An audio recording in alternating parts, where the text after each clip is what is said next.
Irmãos e irmãs, paz e bem, hoje, dia 23 de outubro, damos continuidade então à nossa jornada bíblica, percorrendo as páginas dos Atos dos Apóstolos. Hoje nós iniciamos o capítulo 6. Vamos meditar então dos versículos 1 ao 7. Façamos então nossa oração. Deus Pai, Filho e Espírito Santo, fonte transbordante da missão, ajuda-nos a compreender vossa palavra, a testemunhar como as primeiras comunidades cristãs que a vida é missão, dom e compromisso.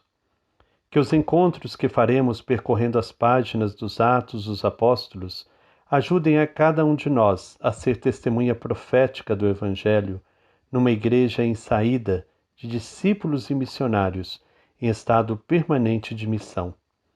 Eis-me aqui, Senhor, quero assumir a missão de construção do vosso reino. Envia-me. Amém. Nosso texto bíblico hoje, então, o capítulo 6, versículos de 1 a 7. Diz o seguinte: Nesses dias, o número dos discípulos tinha aumentado, e os helenistas começaram a queixar-se contra os hebreus, porque as viúvas deles eram deixadas de lado no atendimento diário. Os 12 convocaram a multidão dos discípulos e disseram: Não está certo que nós descuidemos da palavra de Deus para servir às mesas. Procurem entre vocês, irmãos, 7 homens de respeito, repletos do espírito e de sabedoria, e nós os encarregaremos dessa tarefa. E nós assim nos ocuparemos com a oração e o serviço da palavra. A proposta agradou a toda a multidão. Então escolheram Estevão, homem cheio de fé e do Espírito Santo, e também Filipe, Prócoro, Nicanor, Timon, Pármenas e Nicolau, um gentio de Antioquia que se convertera para a religião judaica. Foram apresentados aos apóstolos, que rezaram e impuseram as mãos sobre eles. E a palavra do Senhor crescia, o número dos discípulos aumentava bastante em Jerusalém, e grande número de sacerdotes obedecia à fé. Palavra do Senhor. Graças a Deus. Lucas quer dar a impressão de perfeita harmonia e continuidade nas origens do cristianismo. Isso não quer dizer que não havia conflitos. Cá e acolá os conflitos aparecem, como no caso de Ananias e Safira, conflito de convivência entre ricos e pobres, e no caso das viúvas gregas, conflito racial e cultural. Os conflitos são importantes porque mostram que não é fácil construir uma comum unidade, isto é, uma união em torno de um interesse comum a todos. O desafio é realmente o de atender a todos, sem criar de um lado um grupo de privilegiados e de outro um grupo de prejudicados. O cristianismo nascente teve de enfrentar todos os problemas que as comunidades cristãs de hoje têm de enfrentar. Também hoje são muitos desafios, e não adianta ignorá-los ou pensar em soluções fáceis que sempre escamoteiam os problemas e só pioram a situação. Às vezes é necessário repensar e reconstruir toda a estrutura de uma instituição, a fim de dar chance real a todos. É o que acontece nesta passagem que hoje nós estamos meditando. A situação parece simples. As viúvas dos cristãos de origem grega, helenista, não estão sendo atendidas pela comunidade. Falta de gente? Falta de tempo? Bem mais do que isso. Bem cedo a comunidade agrupava hebreus, cristãos de origem judaica, fiéis à lei e ao templo e que liam a Bíblia em hebraico. Helenistas, cristãos de origem judaica que viviam fora da Palestina e liam a Bíblia em grego. Tinham problemas com a lei, principalmente a da circuncisão, e com o templo, onde não podiam entrar.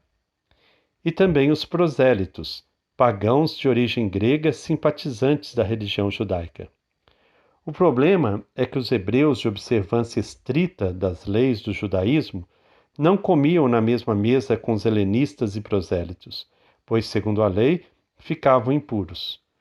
Frequentavam um templo onde os helenistas e prosélitos não podiam entrar. O problema explode no lado das viúvas. Por quê? Muitos judeus helenistas vinham passar os últimos dias de vida em Jerusalém. Aí acabavam morrendo e suas viúvas ficavam na miséria.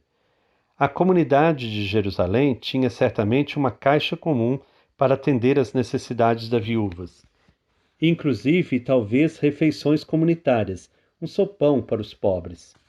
E o problema se complicava aqui. As viúvas dos helenistas não eram recebidas nessas refeições, por causa da separação de mesa entre os judeus e os outros. O que fazer? A comunidade teve de enfrentar esse problema delicado, e a questão não era simples. Tratava-se de todo um estilo de vida que devia ser adaptado às novas circunstâncias. O cristianismo é aberto a todos, mas como fazer com que todos possam dele participar e usufruir, sem se submeter às coisas de segunda importância, como os costumes particulares de um povo?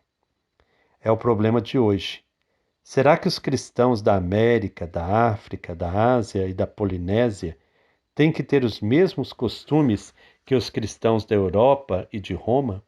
Será que a mensagem cristã pode independer do seu embrulho cultural? É questão séria. Questão que o Sínodo da Amazônia levantou com muita ênfase e que o Papa trata no documento Querida Amazônia. Temos aqui o modo como a comunidade primeira enfrenta os problemas. A decisão não vem de cima, simplesmente. O problema é equacionado e entregue a toda a comunidade, para que a comunidade participe e chegue a uma decisão.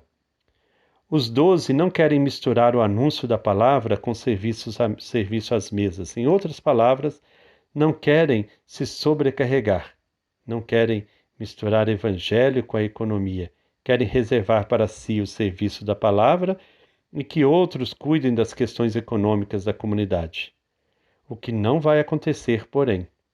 Com efeito, os escolhidos para o serviço econômico das mesas também vão anunciar a palavra.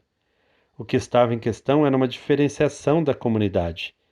Separando a caixa comum, estava surgindo um novo estilo de comunidade, sem as observâncias da lei e frequência ao templo. Surgia uma comunidade cristã diferente, mais livre em relação à cultura especificamente judaica, mas nem por isso menos cristã. O modo como é tomada a decisão é verdadeiramente democrático.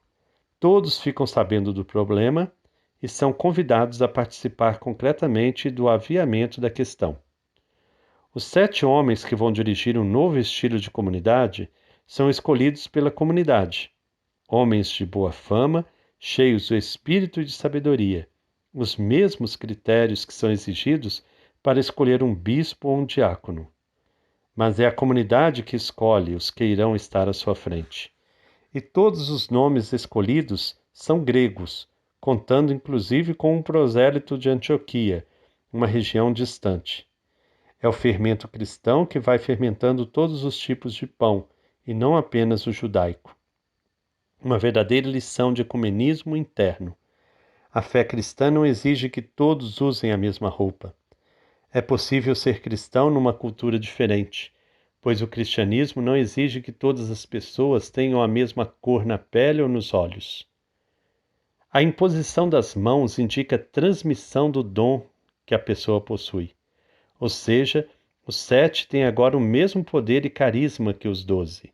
Estão preparados para chefiar comunidades seguindo o Espírito de Jesus. E graças a tudo isso, a comunidade vai crescendo e se espalhando. Como sempre, Lucas frisa o progresso dos cristãos que vão multiplicando. Não que suas intenções sejam imperialistas. O que ele quer dizer é que ninguém recusa o anúncio e a concretização da vida.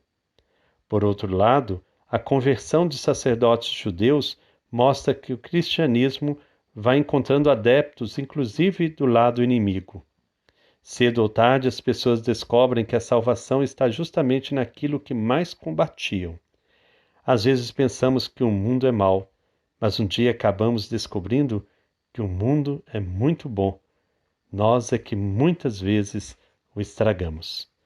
Que nós possamos hoje, então, refletir à luz deste momento tão importante na vida das primeiras comunidades, quando escolhem estes 7 diáconos, que nós possamos também pensar em nossa igreja.